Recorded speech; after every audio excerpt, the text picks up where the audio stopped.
majority of bomb threats are received by phone.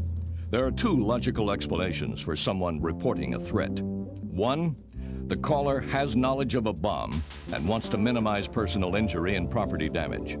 Two, the caller wants to create an atmosphere of anxiety and panic that will result in the disruption of normal business activities.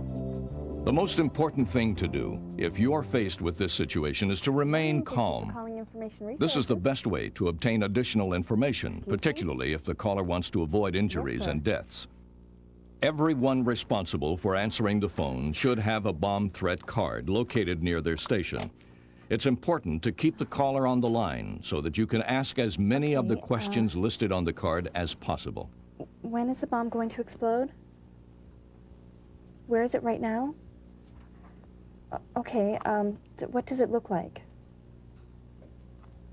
What kind of bomb is it? Sir, what will cause it to explode? Did you place the bomb? Why? Surprisingly, the caller will often respond to a lot of the questions, occasionally giving his or her name. This information can be invaluable in locating the potential bomb and the bomber.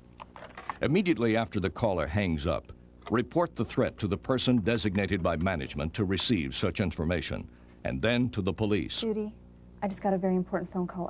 A man just called up and said there's a bomb. It's going to go off in 30 minutes. You also need to remain available for interviews with law enforcement personnel. Okay. When a written threat is received, save all the materials, including any envelope or container.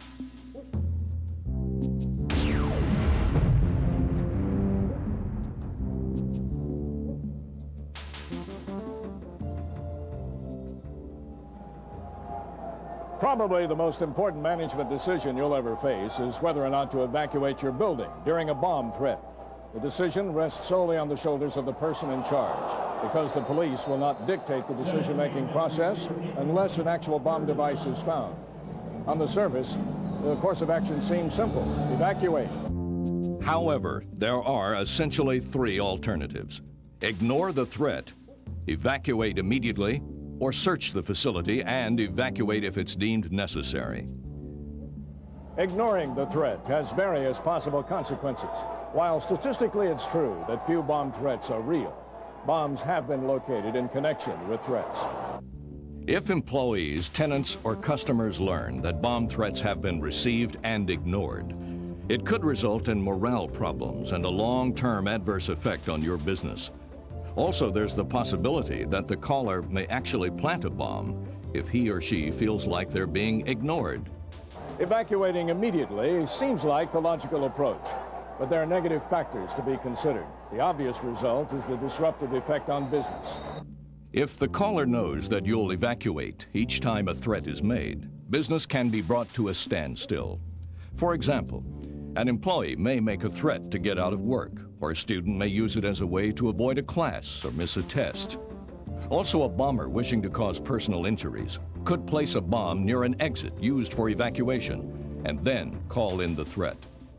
Initiating a search after a threat is received is probably the most logical course of action. It's not as disruptive as an evacuation, and it satisfies the need for action. If a device is found, an evacuation can take place immediately, at the same time avoiding potential danger areas of a bomb.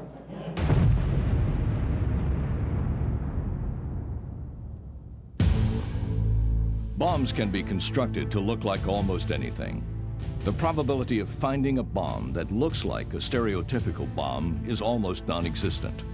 Most bombs are homemade and limited in their design only by the bomber's imagination and resources. When searching for a bomb, suspect anything. The only common denominator that exists among bombs is that they are designed to explode. There are several choices as to who should conduct a search. One is to have supervisory personnel perform the search. This generally causes the least disruption. Another choice is for area occupants to search their own areas. The benefit of this is that the people conducting the search will be familiar with what does or doesn't belong in a particular area. This method results in the shortest loss of work time. Generally, though, a search conducted by a trained team is the best for safety, morale, and thoroughness. However, This choice will result in a significant loss of production time. The decision as to who should conduct a search should be incorporated into the bomb incident plan. When a search team enters the room to be searched, they first move to various parts of the room, stand quietly with their eyes closed, and listen for a clockwork device. The room is then divided into 2 equal parts, and the first room searching sweep begins, with all items resting on the floor up to a pre-selected height. With the 2 members of the team in a back-to-back position, continue at different heights until the entire room has been covered.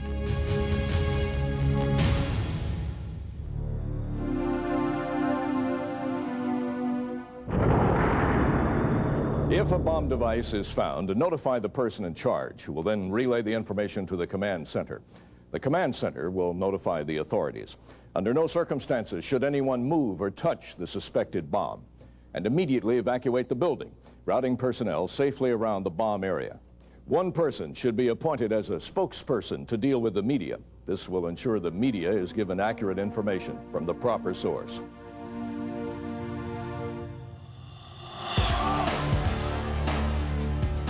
First and foremost, in the event of an explosion, is the overwhelming task of accounting for all personnel.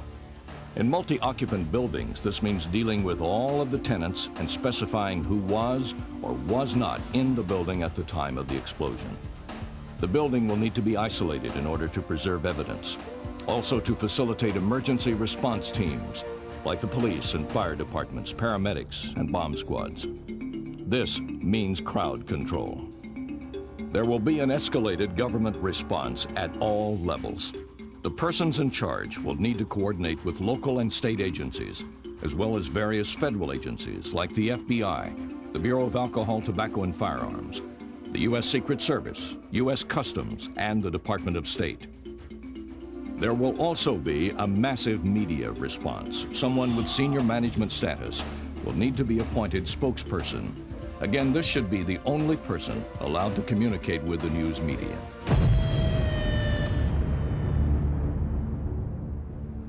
Obviously, the subject of this tape is one that we all wish did not exist. But the cold, hard truth, according to the director of the Bureau of Alcohol, Tobacco, and Firearms, is that bombing and the threat of bombing are harsh realities in today's world. We hope because of this tape that you've gained some insight into the scope of the problem, as well as the motivation in dealing with it. The information that we've presented is basically intended as a guide to assist you in establishing a current comprehensive bomb response plan.